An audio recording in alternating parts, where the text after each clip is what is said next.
not what you need to do, or you need to probably get up out because you'd be more physically hurt. Like, if you'll be sick, like I've seen people physically ill because they can't deal with the stress. Yeah. It's Sunday, the Lord's Day, and I am back with part 2 of the Women in Leadership. This section, they're going to be talking about treating people as people, which is covered in my book. So please tune in.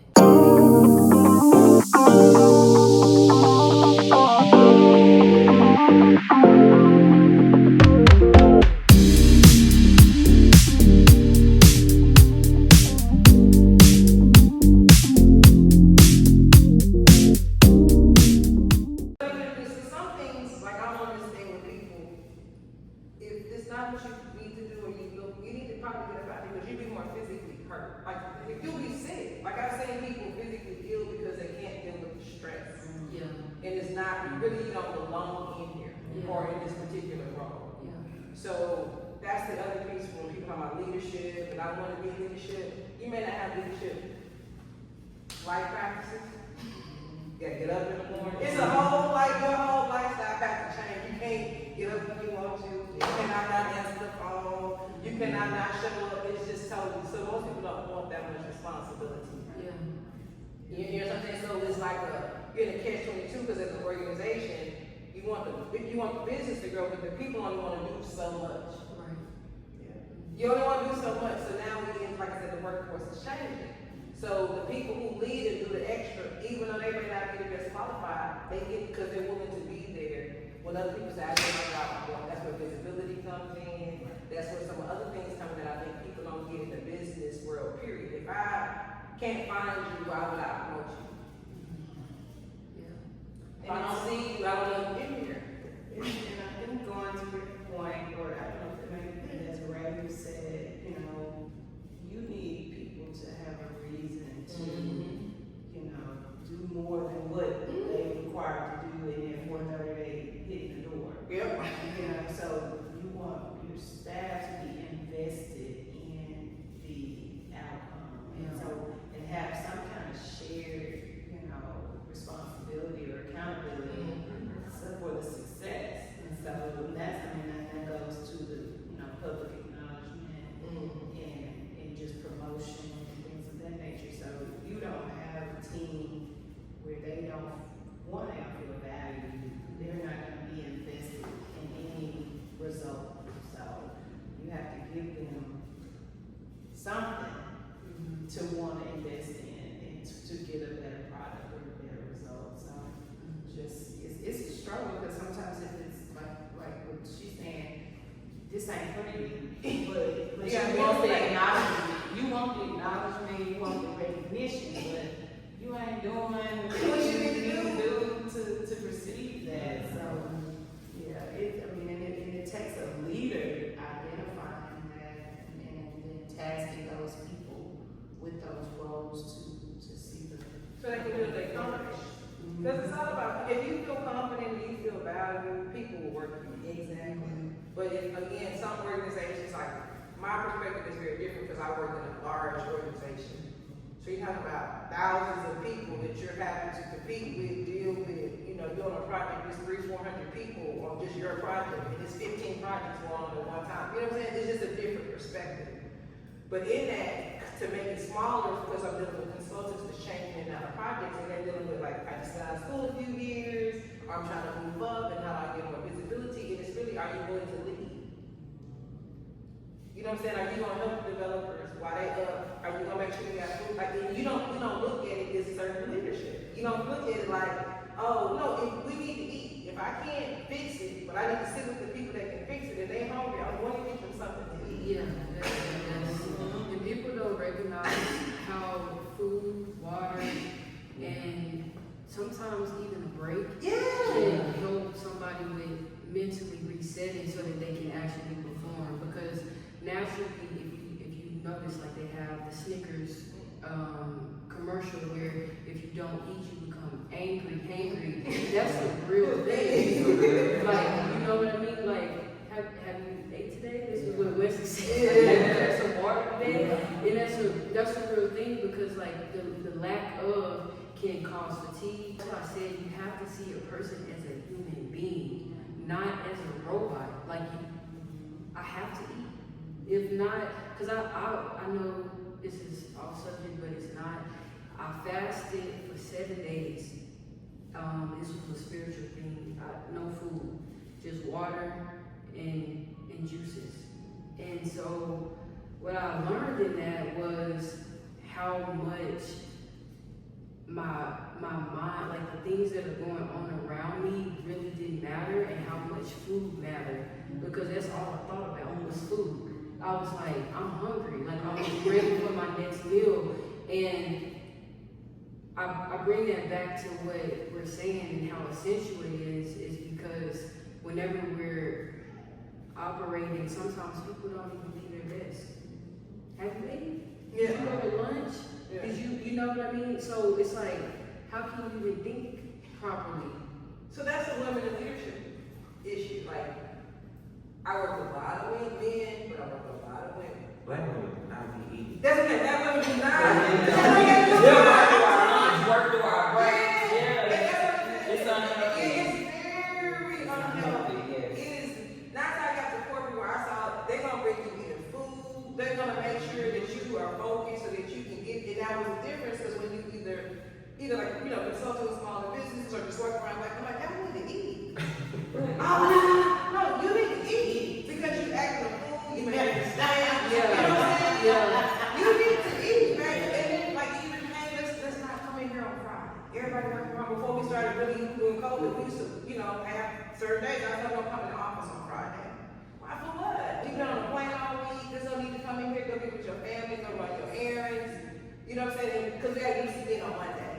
We got to get right back on the plane. We got to fight, right? You know what I'm saying? So, understanding those dynamics, but at the same time, like I said, most of the people in this life stuff, you have to eat. You can't sit at a computer like this for hours at a time and not stretch. So I became a health counselor. More than I was seriously.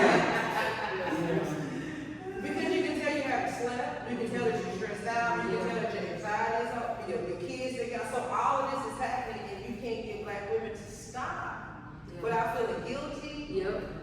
And because a lot of us still, so if you fall out, then what do you do?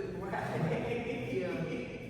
You know what I'm saying? But there's a real thing that I have to get done, but baby, it's gonna get done anyway. So how do we, that's a big woman in leadership thing, being yourself professional. Like, seriously, because that's not in the manual. Yeah. We just have to, we have to work 10 times harder. And Who said so? Who said I mean, it's just the environment. You just know because of things, because as black women, we already have so much pressure on us. And then just think about like our competition, the privilege. We don't have that privilege. So again, we have to actually put in the work. Can I tell you something, Robert? Yeah. I used to walk around my office, I used to tell white, black, it didn't matter. Y'all really work smarter than hard. Yeah.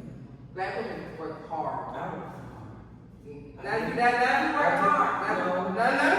I work smart, but it still requires you to do more than those around you. So it does. come on. That's something I can relate to, and I didn't know I was in that cycle.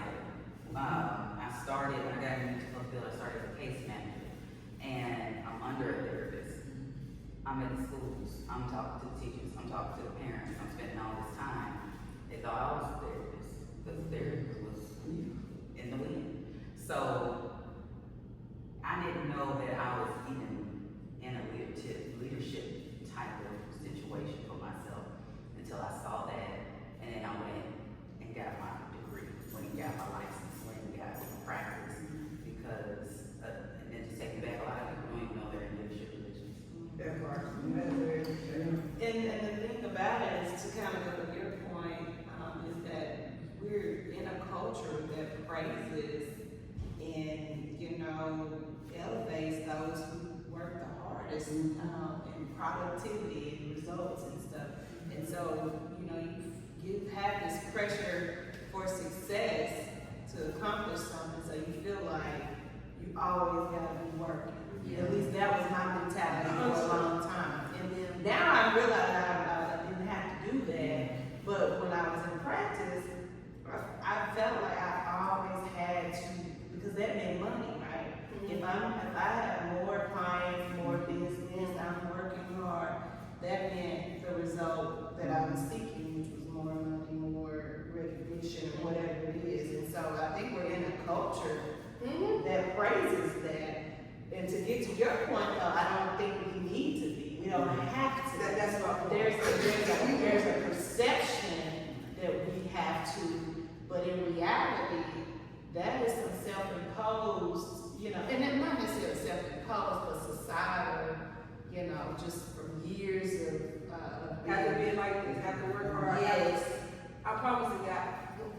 I tell them this all the time. I quit my job because it took me 3 hours to do my job. After After a while, take a professional athlete, even. After a certain point, they get that big contract, they don't even work out the same. They don't show up the same because you figured out how all of this works. Right? So that's what I'm saying in terms of, yes, and there's a certain period where you're working to understand, you're learning to get familiar, you're dealing with the adjustments. But most of us, like, we're very smart, and y'all know this. But we don't, like, I don't trust other people to do it. I don't know how to let go. When I was working, the white girls, if they kids had problems, they going home. So I'm going home too. But still, against the media. But check this out. But I have to ask black women, do you want to run this business? I never wanted to run SBC or Singular or 18, nothing. I don't care, get my check. The first 15. Like, for real, we don't, that's the career. I'm so serious about that. Because if not, I'm taking on all of this that does not belong to me. It's not our responsibility. It does not belong to us. But I think there is just, black women have been so, we've been denied. What are you denying? But over the years, you have a historical, we had a history of discrimination in this country. Being denied access, the most underrepresented and denied, what Malcolm said, black women the most respected, denied race, gender in America. And so you are fighting against these societal, perceptions of black women. And then black men ain't right, they ain't helping, you got generations of black men who were absent. So black women have learned to just put it on their back and carry it all. That is the mindset so many women have, not because we have to, or maybe we did, we thought we had to. Right. I'm not taking like We're working, we're fighting, we're working in an environment that was just not created for us, for one, so with that, you in this foreign place, it's foreign, and so you really just trying to do whatever you can just to find your way and to figure out, okay, what do I need to do to stand out, and also so I can be identified as not just a black woman, but also a black woman who's intelligent, who's smart, who's proactive, and all these different things, just so you can try to progress. Can I ask y'all a question? What happens if they don't acknowledge us? Because they haven't. They're still, I'm not saying it works, but I'm just saying. No, so that's my point, right? So it's like, and you know how all black people on the break right now? We all on the break. I ain't dancing, everybody on the break right now. Everybody on the break. You could have been taking that break. Yeah. That's my point. You could have been taking the break. But I disagree with that because, we want to see a change, right? There is, again, going back to this patriarchal system that have historically oppressed people of colors, and specifically black women, have been denied access to the same rights, rooms, spaces, environments that were not created for us, were not created with us in mind. And so we are trying to accomplish something because we feel denied.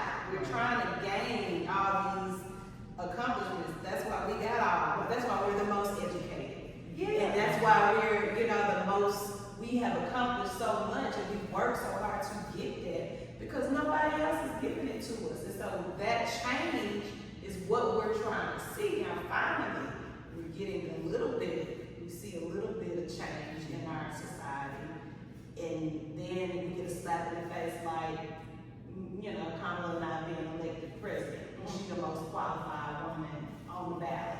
So that's an example. So now we're like, okay, restless resistance. That's where we're going. So, but it's still denying us. Hold on, check this out. Are they really? Right. So we had better schools when we took care of ourselves. That's true. We had better neighborhoods when ourselves, we didn't care if they said something or not. Now, I get the recognition, which is what we talking about with Desiree, how to reward performance, I get all that. That's why I asked the question earlier about, are we doing it at home? Yeah. We want them to do something for us that really we should be doing at home. So that's why I don't care nothing about what they're talking about. But I it's come in their here- infrastructure Yeah, that but- we're trying to break into. I'm just like, I said, people, I know how to build infrastructure, she know how to build infrastructure, you know how to build infrastructure, she know how to do it. What are we talking about? If we do it for them, what do we Why do? can't go find? And again, are we trying to fit? And where I am now, it's like, okay, have you been trying to fit into a space that you're never gonna fit That's into? my point. So yeah, I get that, but yeah, I'm just talking about historically. But you have to grow you have to get to that point. But you know, when you're in the middle of things, you grind, and especially being a single parent, and you taking care of everything, not just at work, but also your personal life, and you have these children who are looking at you, and you are the one who is responsible for them. You have to stay on top of your P's and Q's just to make sure that you can continue to provide for them, not just for yourself, but for them also. So you do think that, oh, it does require all this, I have to do this and this and that. And sometimes it does pay off, but in the big picture, is it worth it? No. Like I'm 45 years old now, I'm just not realizing that, so, but also I think it goes back to the way that you're brought up, Which is my point. As black people, this work till you die. And and we want them to say, I'm sorry. They're never going to say it. Yes. And in the process, we're actually destroying the family because you're not at home. Ain't nobody at home. And when we're at home, we're all tired and exhausted. Yeah. We don't, so I get what we're trying to say. In the progress, I'm saying that we're destroying the black family. We didn't destroy the black community. I'm not saying. No, absolutely. No, because the thing is, how much joy do we give back to ourselves? Yeah. Like we give so much, like either who we date, my kids, because I'm not doing it for nobody. I'm not killing myself for nobody. That's self-preservation is the first law of nature. So I'm not doing it for no white man, I'm not doing it for her, I'm not doing it for my child, I'm not doing it for nobody. Yeah. That's my life. I have to be responsible for this. And I think once you reach a level of success in life, it becomes more apparent to you that that's obtainable.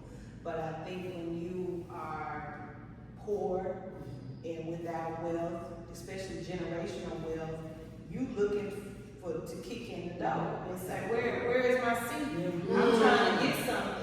I want something. But when you broke, poor, and ain't never seen a dime to your name, you trying to make you gonna work. You like, okay, this is the American dream. This is what I need to do to make it and to succeed in life.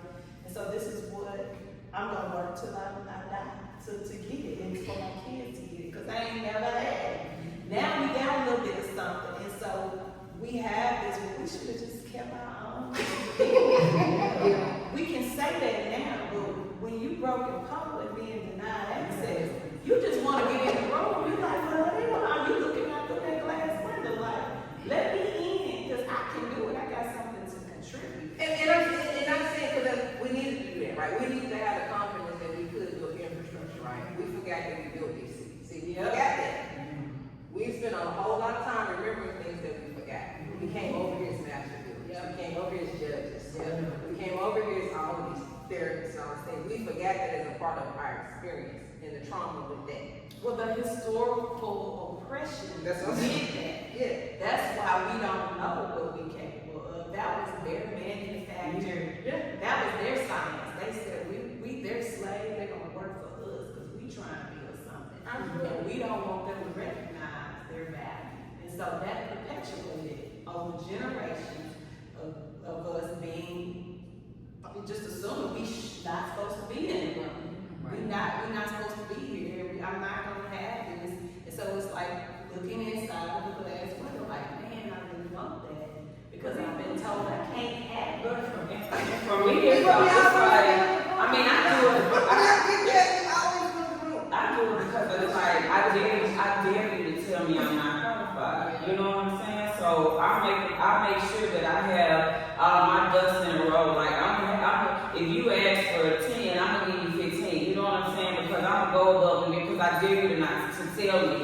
that I'm not qualified. You know, like, you know, So what do they do anyway? Because the reason why I say that, right, and it's not to pick on you, you know, we family. But the point is, they're never gonna do what we want them to do.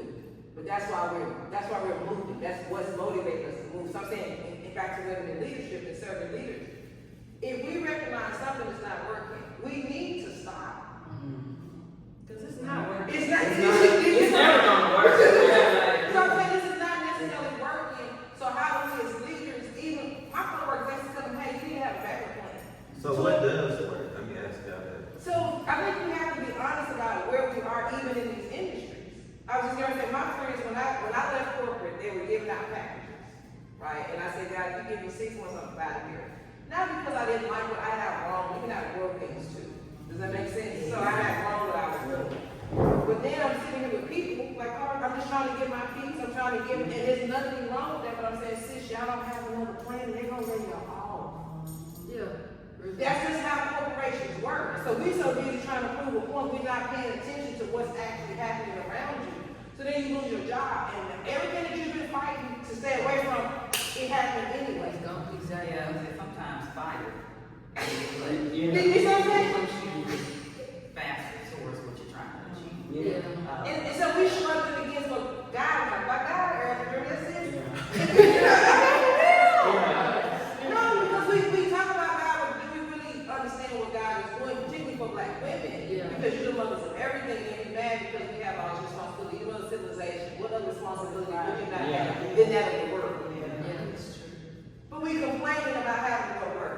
I think when you see yourself, but for me, it seemed like there was a cycle, like things were happening at the same time, on the same days. It seemed like I was in this vortex. It was so weird. So when I started doing different things, the circle stopped eventually.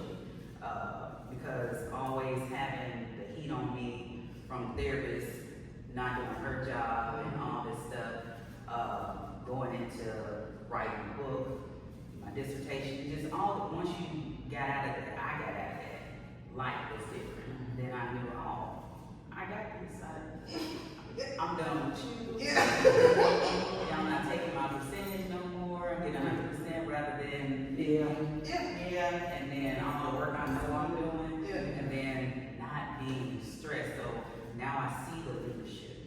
Now I see what I can give people, what I can provide, whether it's free work or paid work, whatever. I know that I got the knowledge and skills to provide, and it shows.